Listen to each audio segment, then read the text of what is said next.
Hello বন্ধুরা, সবাই কেমন আছো? আমাদের ঘরে মাঘী পূর্ণিমার দিনে সিন্নি দিয়েছিলাম ঠাকুরকে। নিজেরাই করেছি, কোনো ঠাকুরমশাই এনে পুজো করিনি, নিজেরাই করেছি। আমার ছেলে আর ছেলের বাবা মিলে পুজো করেছে। কোনো পুজো হলেই ছেলে আগে চলে আসবে পুজো করার জন্য, তো আমি করব। ওর বাবার সাথে দেখো, ওর হাত, ছোটো ছোটো হাতগুলি ওর বাবার সাথে জল ঢালছে ঠাকুরের।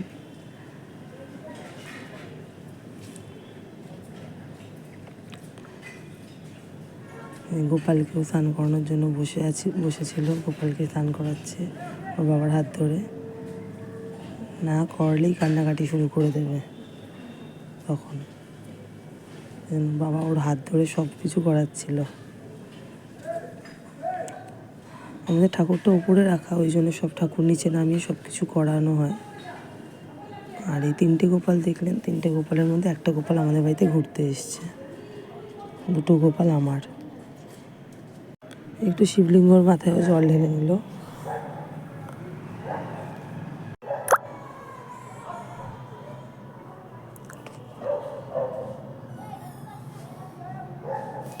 সকালের বাল্যসভাটা আমি দিই, দুপুরবেলার পুজোটা ওর বাবা দেয়, কারণ একটুও টাইম পাই না, ছেলেটা ছোটো তো ওই জন্য।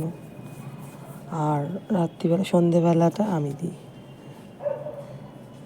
এবার সিন্নিটা সাজানো হচ্ছে, আমি বলে বলে সব দিচ্ছি পাশে বসে বসে কোনটা কী করবে। আর ওর আরিসের বাবা খুব ভালো মতনই পারে ঠাকুরের কাজ করতে গুছিয়ে।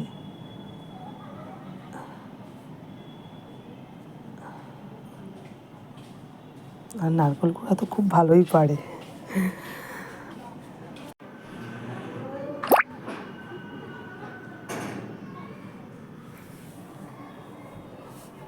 একদম অল্প করেই দিয়েছি, কারণ আমার ঘরে সেরকম লোক নেই। পাশে 2-3জনকে দেবো, আর আমরা নিজেরাই ঘরে, তাই জন্য একদম অল্প করে সিন্নি দিয়েছি।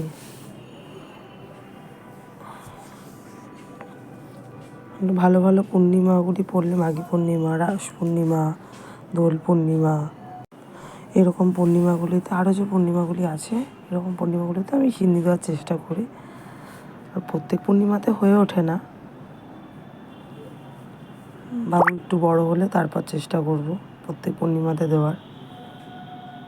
ছোটো তো, ওকে নিয়ে একদম হয়ে ওঠে না, সব কিছু বলে আমি করব।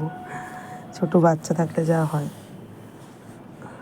এই যে আমার ঘরে সিংহাসন, মা লক্ষ্মী নারায়ণ, সরস্বতী, কার্তিক, গণেশ, এখানে গোপাল। যে পাগড়ি পরা গোপালটা আছে ওটাই ঘুরতে এসছে আমাদের বাড়িতে। আপনারাও দেখুন। যদি ভালো লেগে থাকে আমার ছোট্ট এই ভিডিওটি, আপনারা লাইক, শেয়ার, সাবস্ক্রাইব করবেন।